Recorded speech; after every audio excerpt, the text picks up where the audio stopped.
마음에 있는 것은 반드시 밖으로 드러나며 행위로 나타나게 돼 있습니다. 슬픔이 가득하면, 마음에 슬픔이 가득하면 눈물이 나오죠.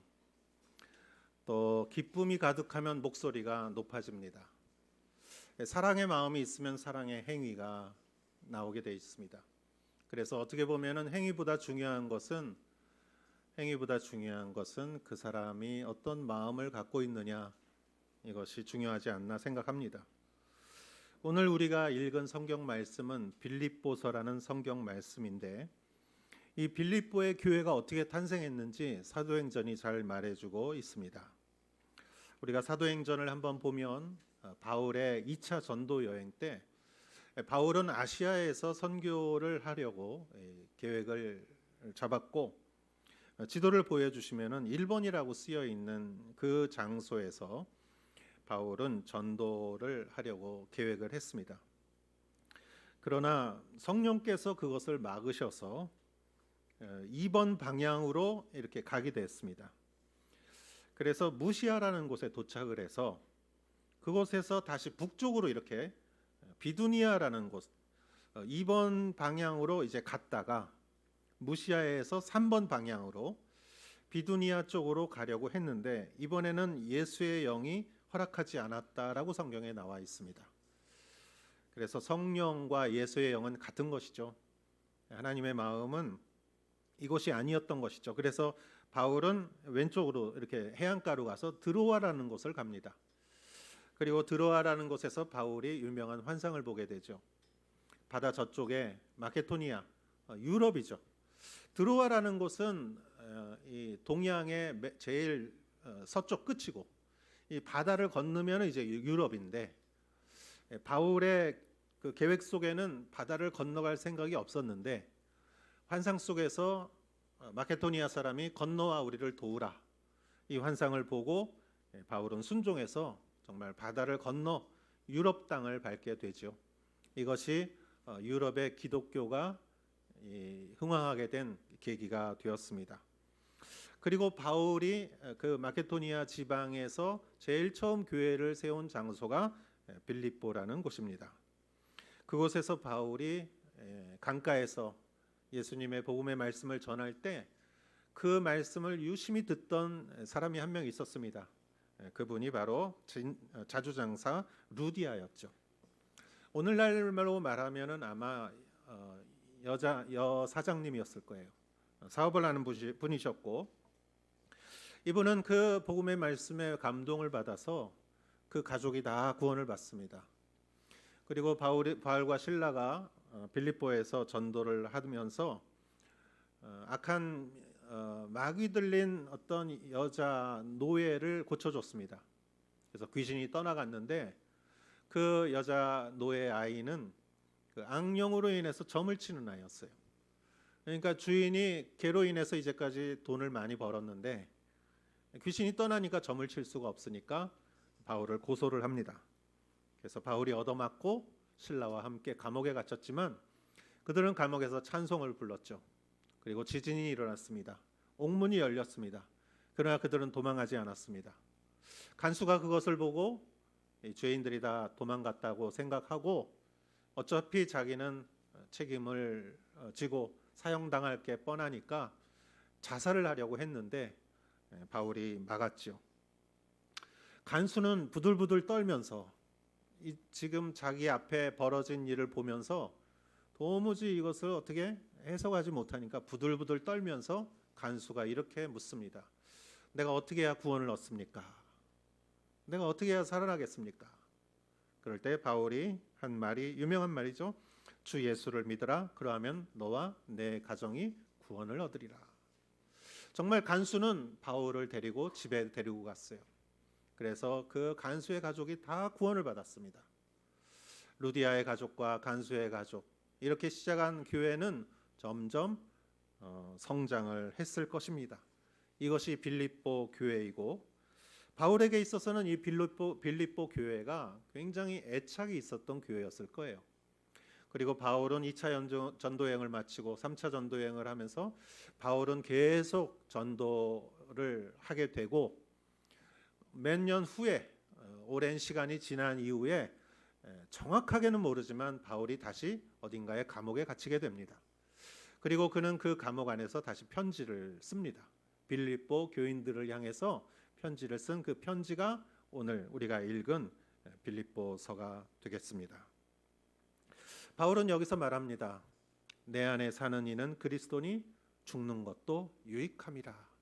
이런 말도 남기고 너희들은 그리스도를 위해 살라. 그리고 빌립보 교회 향인들을 위해서 복음에 합당한 생활을 하라.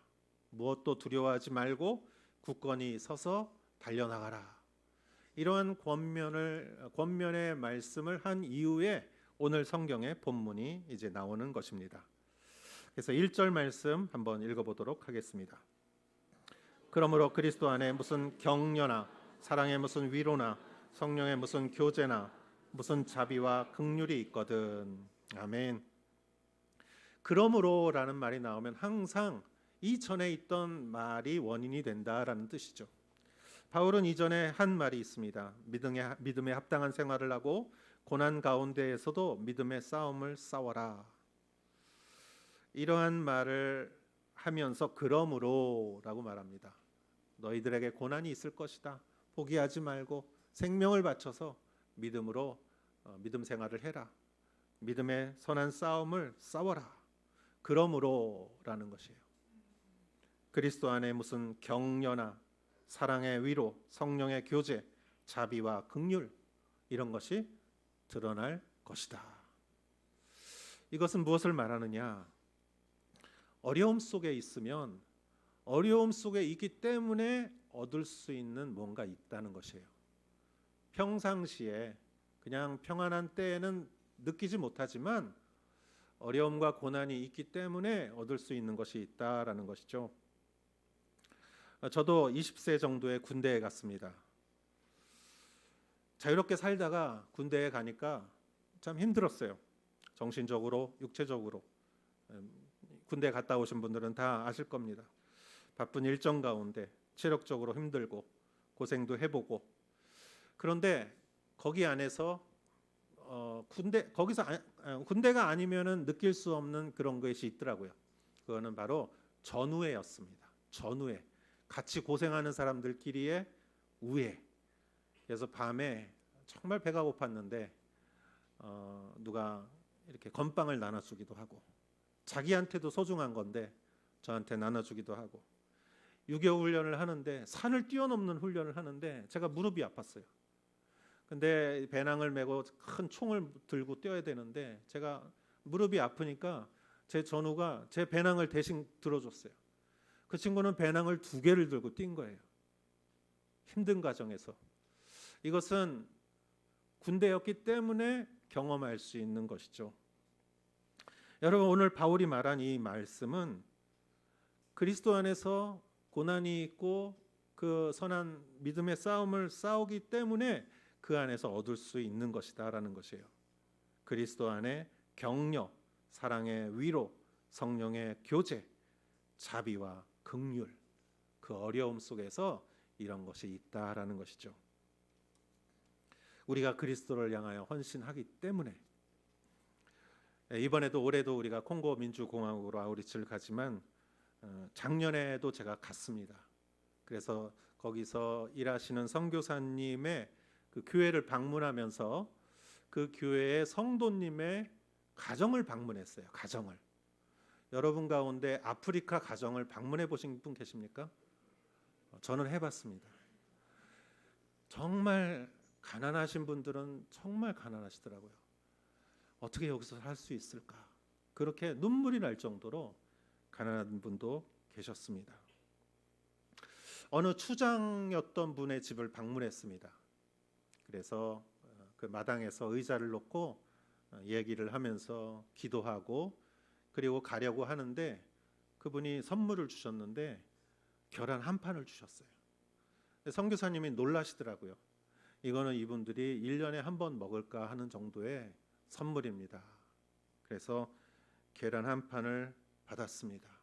제가 너무나 감동했고 정말 그분들이 가난하지만 마음을 다해서 최선의 마음을 저에게 표현해 주신 것이죠. 여러분 계란 한 판 선물 받아보신 분 계십니까? 슈퍼에서 사보신 분들은 많지만 요즘 세상에 계란 선물하시는 분은 안 계실 거예요. 그런데 그 선물이 너무나 감사했고, 제가 그때 마음은 내가 이 계란 한 판 받으러 이 아프리카까지 오라고 해도 내가 그걸 받으러 갈 것 같아요. 그만큼 그 계란 한 판 안에 그리스도 안에 격려와 사랑의 위로와 성령의 교제와 자비와 긍휼이 그 계란 한 판에 들어 있더라고요. 저에겐 참 의미가 있었습니다. 그렇습니다. 우리가 그리스도를 위하여, 그리스도를 향하여 예배드리고 봉사하고 어려움을 겪어도 그것을 이겨나가는 가운데 하나님께서 그러한 사람들에게만 주시는 특별한 그런 은혜가 있는 것이에요. 그것이 격려와 위로와 교제와 긍휼과 자비인 것이죠. 그러한 은혜가 여러분 안에 풍성하기를 축원합니다. 그러면은 바울이 2절에서 4절까지 한번 읽어보도록 하겠습니다. 같은 생각을 품고 같은 사랑을 나타내며 한 마음으로 같은 것을 생각함으로 내 기쁨을 충만하게 하십시오. 무엇을 하든지 이기심이나 허영으로 하지 말고 서로 겸손한 마음으로 다른 사람들을 자기보다 낮게 여기십시오. 여러분은 각자 자기 자신의 일을 돌아볼 뿐더러 다른 사람의 일도 돌아보십시오. 아멘. 근데 바울이요 2절에서 이런 말을 합니다. 같은 생각을 품고 같은 사랑을 나타내며 한 마음으로 같은 것을 생각함으로 내 기쁨을 충만하게 하십시오. 이 말을 왜 했을까요, 바울이? 3절에 무엇을 하든지 이기심으로나 허영으로 하지 마십시오. 4절에 각자 자신의 일을 돌아볼 뿐더러 남의 일도 돌아보십시오. 배려하십시오. 이기심이나 허영으로 하지 마십시오. 꼭 한 마음을 가져야 됩니다. 이렇게 당부를 하는 이유는 무엇일까? 그것은 사람은 좋은 것을 가지고도 경쟁하고 상처받기 때문이에요. 사람은 격려나 위로나 교제나 자비와 긍휼을 가지고도 서로 경쟁하고 시기하고 서로 상처 줄 수가 있다는 것이에요. 예를 들어서 제가 청년부 시절에 집회를 하는데 친구들은 다 은혜 받고 눈물 흘리고 방언 받고 그러는데 나만 마음이 쌩해가지고 은혜가 하나도 안 되고 냉소적이고 나만 혼자 불쌍하고 나만 혼자 소외된 것 같은 그런 기분이 들 때가 있었어요. 교회 안에서 인간관계도 그래요. 저렇게 모여서 저 사람들끼리는 참 기도하고 사랑을 나누고 말씀을 나누고 하는데 나는 안 껴주는 것 같아요. 그럴 때가 있는 거예요. 여러분, 우리가 은혜를 가지고도 우리가 이러한 선한 것을 가지고도 우리가 그것을 가지고 갈등할 수 있다는 거예요. 그래서 바울이 여기서 이렇게 당부를 하는 것이죠. 그렇게 되면은 교회 공동체가 어려움을 겪게 됩니다. 프란시스코 페레라는 사람이 있습니다. 이 사람이 한 말이 있어요. 이렇게 말했습니다. 꽃으로도 아이를 때리지 마십시오. 꽃으로도. 여러분, 꽃이 얼마나 아름답습니까? 꽃을 보고 밉다고 생각하는 사람은 없어요. 누가 보나 꽃은 아름답죠. 그러나 그 꽃으로 아이들을 때리지 마십시오. 그럴 수가 있을까요? 그럴 수가 있기 때문입니다. 어떤 선한 의도라고 해도 권위로 인하여 아이들을 억압해서는 안 됩니다라는 그런 유명한 말이죠. 저는 어린 시절에 학교에서 선생님 가운데 항상 출석부하고 책하고 항상 같이 이렇게 회초리를 갖고 다니는 선생님이 있었어요. 근데 거기에 이렇게 써 있어요. 사랑의 매. 근데 그런 선생님 치고 사랑이 많은 분은 제가 보지를 못했어요. 사랑이라는 말은 거기다 써서는 안 된다고 생각해요. 그냥 훈육이라고 쓰는 게 좋다고 생각해요. 그것은 마치 꽃으로 애들을 때리는 것과 마찬가지예요. 저는 맞으면서 사랑이란 아픈 거구나 느꼈어요. 그러나 어떤 숭고한 목표라 해도 그 수단이 좋지 않으면 목표를 이룰 수가 없습니다. 공동체를 세우는 소중한 것들이 하나님이 주시는 은혜로 우리에게 다가옵니다.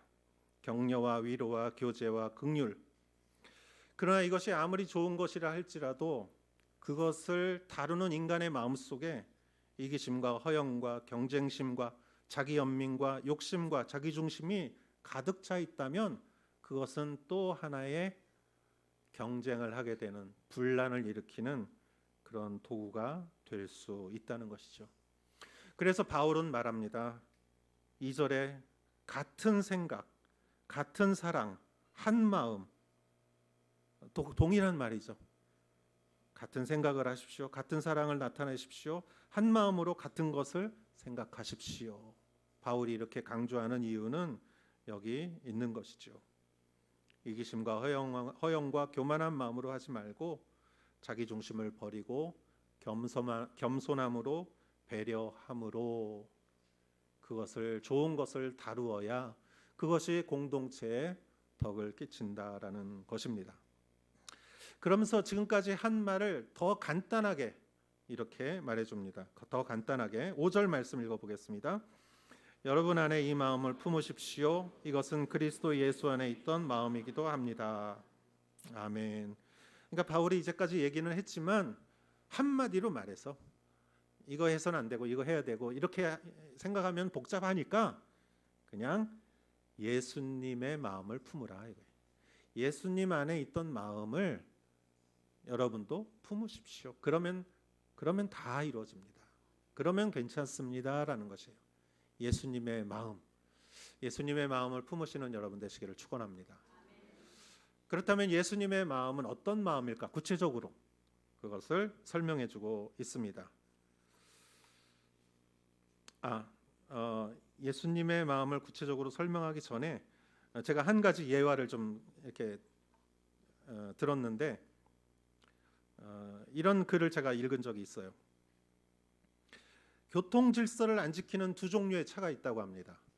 빨간 신호에도 그냥 가버리는 두 종류의 차가 있는데 한 종류의 차는 앰뷸런스라고 그래요. 빨간불에도 앰뷸런스는 그냥 가죠. 사이렌을 울리면서 또 양옆을 보면서 이렇게 마이크로 말을 하면서 가죠. 또 한 종류의 차가 있어요. 교통 질서를 안 지키는 차. 그것은 음주운전한 차. 술 취한 사람이 몰고 가는 차. 빨간 신호에 그냥 지나가 버리고 그러한 차가 있지요. 두 차는 모두 신호를 지키지 않습니다. 그러나 한 차는 생명을 살리기 위한 차고 한 차는 생명을 위협하는 차이지요. 여러분, 동일하게 보이는데 전혀 다른 이 두 차의 차이는 왜 나는 것일까요? 그것은 바로 운전하는 사람에게 있습니다.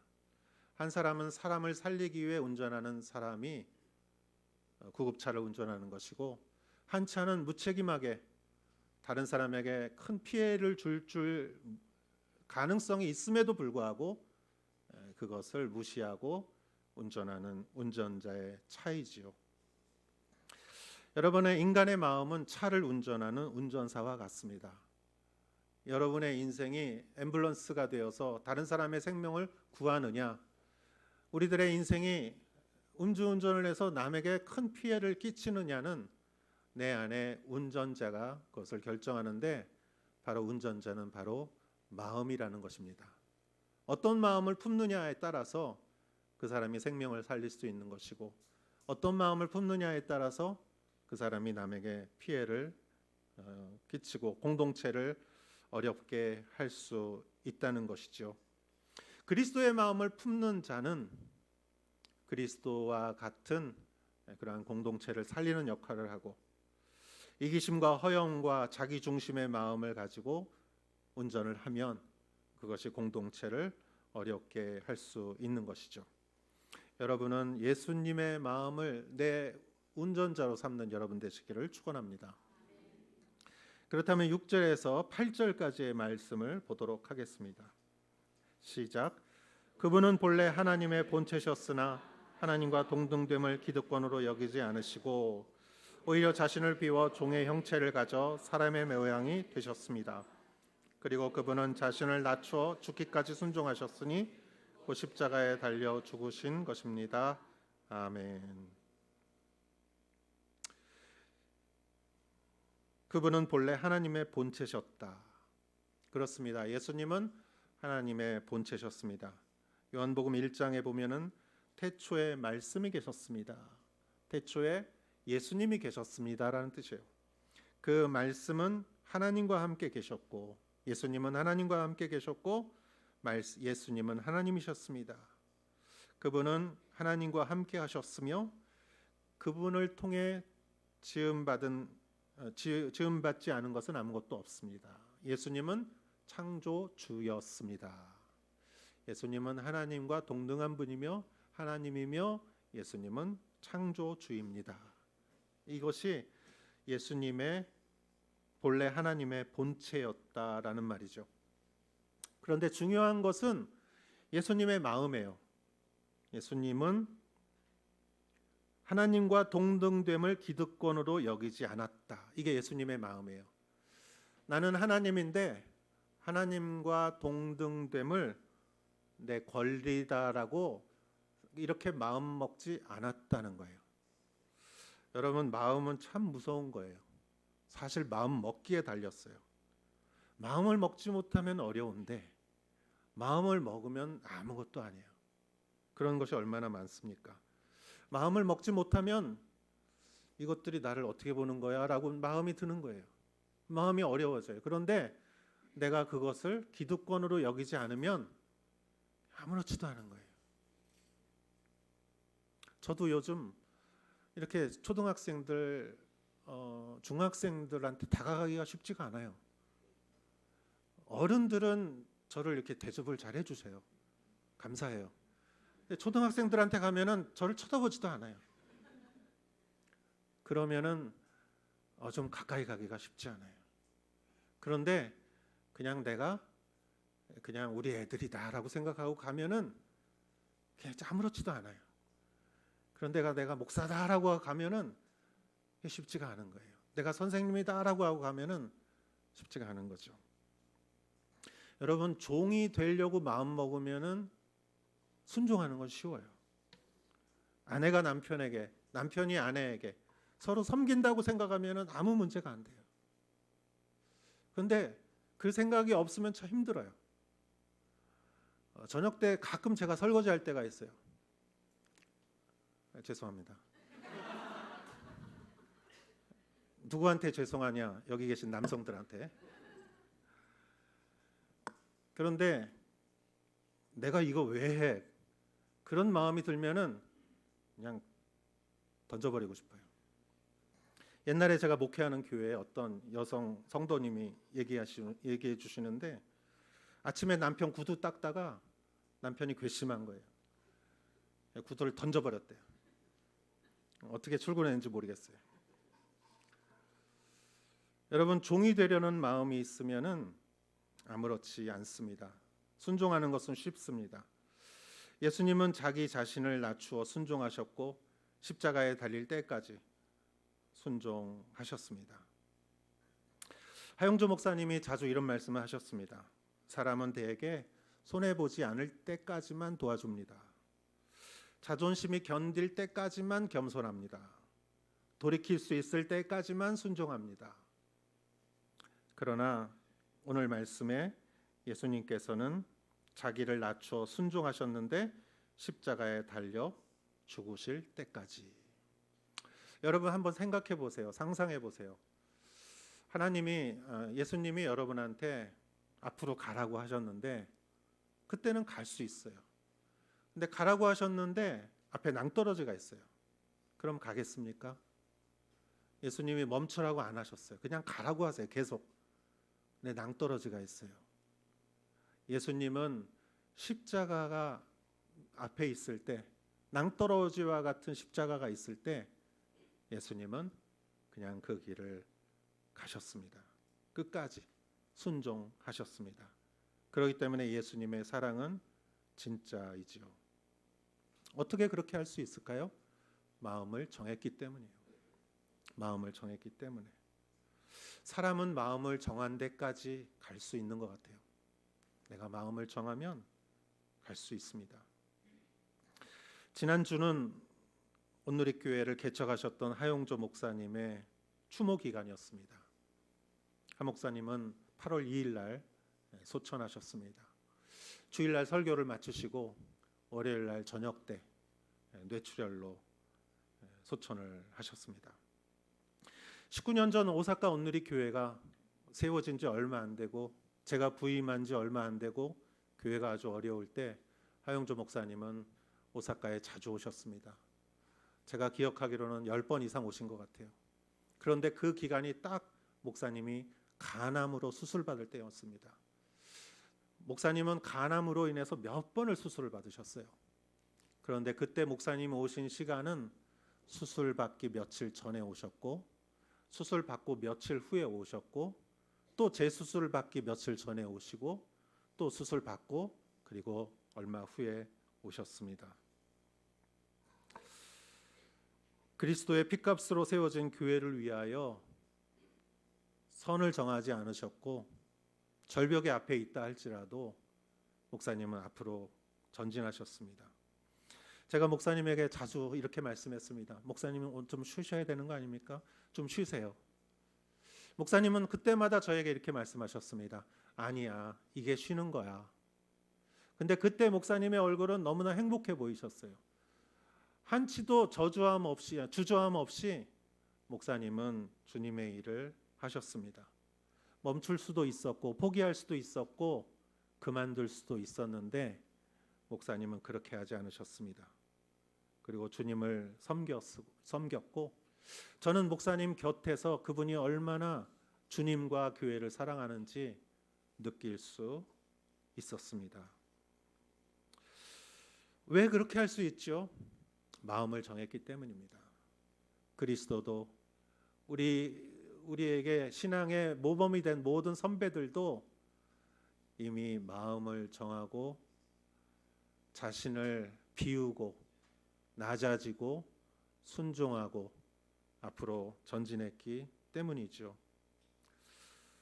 그러한 사람들을 하나님은 귀하게 쓰도록 해주십니다. 9절부터 11절 말씀 읽어보도록 하겠습니다. 그러므로 하나님께서는 그를 지극히 높여 모든 이름 위에 뛰어난 이름을 주셨습니다. 이는 하늘과 땅과 땅 아래에 있는 모든 사람들이 예수의 이름 앞에 무릎을 꿇게 하시고 모든 입으로 예수 그리스도를 주라 시인하게 하셔서 하나님 아버지께 영광을 돌리게 하시려는 것입니다. 아멘. 하나님께서는 예수님이 낮아졌기 때문에 반대로 하나님께서 예수님을 높이셨습니다. 세상의 모든 이치는 높이 올라갔다가 떨어지는 게 이치인데 영적인 이치는 낮아졌을 때 하나님이 그를 높이 올려주시는 것이죠.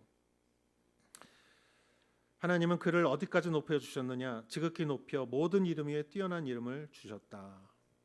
예수의 이름을 귀한 이름으로 주셨고 10절에 하늘과 땅 아래에 있는 모든 사람들이 예수의 이름 앞에 무릎을 꿇게 하셨습니다. 우리는 나라와 민족이 달라도 예수님이라는 이름 앞에 우리는 동일하게 무릎 꿇고 예배할 수 있는 것이죠. 지구 반대편에 전혀 피부가 문화가 다른 사람이라도 우리는 계란 한 판 속에서 서로 그리스도를 나눌 수 있는 것이죠. 여러분, 요즘 저희 교회에 4시 반에 2층에서 필리핀 분들이 예배를 드리시는데 20명, 30명씩 나오십니다. 저는 이게 단순한 일이라고 보지 않습니다. 우리가 앞으로 이제 가야 할 방향을 주님이 보여주시는 것은 아니신가? 우리는 한 민족과 나라로 인하여 이렇게 묶어지는 그런 모습이 아니라 모든 민족과 나라를 다 총망라하여 정말 많은 사람들이 동일하게 언어가 다르고 문화가 달라도 동일하게 예수님을 예배하는 그러한 교회의 모습으로 나가야 한다고 저는 믿습니다.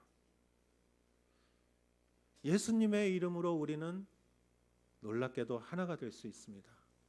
한 마음으로, 한 예배로, 한 영으로. 그래서 11절에 이렇게 말합니다.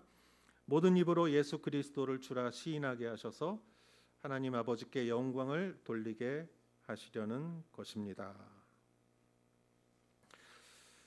가장 낮아진 분을 높이 하나님이 올리셨고 그분으로 인하여 모든 사람들이 하나가 될 수 있다는 것, 그로 인하여 하나님이 영광을 받으신다는 것. 여러분, 오사카 온누리 교회가 겸손하고 낮아지고 섬기고 순종하니까 많은 민족을 이곳에 불러주셔서 그리스도의 이름으로 하나가 되게 하시는 것이죠.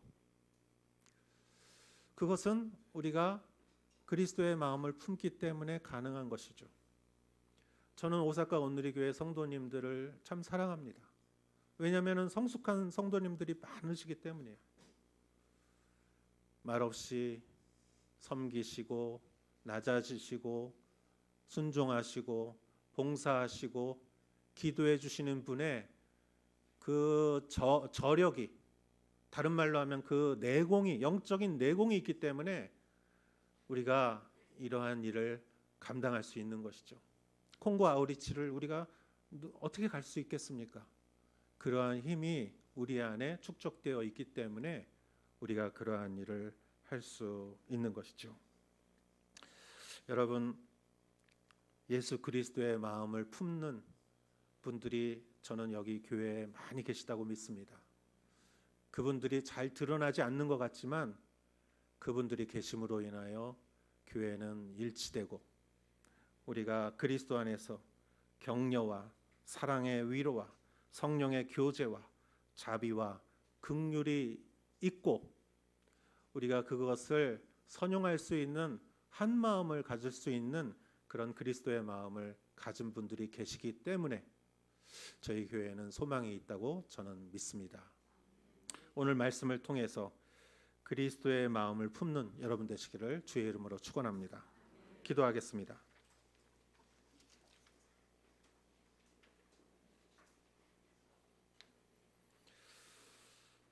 하나님, 세상은 선을 긋고 편을 나누지만 우리는 선을 긋고 서로를 연결합니다. 하나님, 세상은 이득을 따지지만 우리는 서로 섬기는 것을 기뻐합니다. 하나님의 나라의 원리로 그리스도의 마음을 품고 아버지 하나님, 섬기며 낮아지며 겸손하며 순종한 예수 그리스도의 모습을 생각합니다. 그러한 사람이야말로 아버지 하나님, 막힌 담을 허물고 아버지 하나님 나누어진 것을 하나로 연결하는 그리스도의 사람이라고 믿습니다. 하나님 아버지, 우리를 통하여 갈라진 가정이 하나가 되게 하시고 마음이 떠난 부모와 자녀 간에 마음이 새롭게 연결되게 하시고 아버지 하나님, 우리 주변에 정말 슬픔과 눈물이 있는 곳에 기쁨과 행복을 가져다 주는 자가들이 되게 하여 주시옵소서.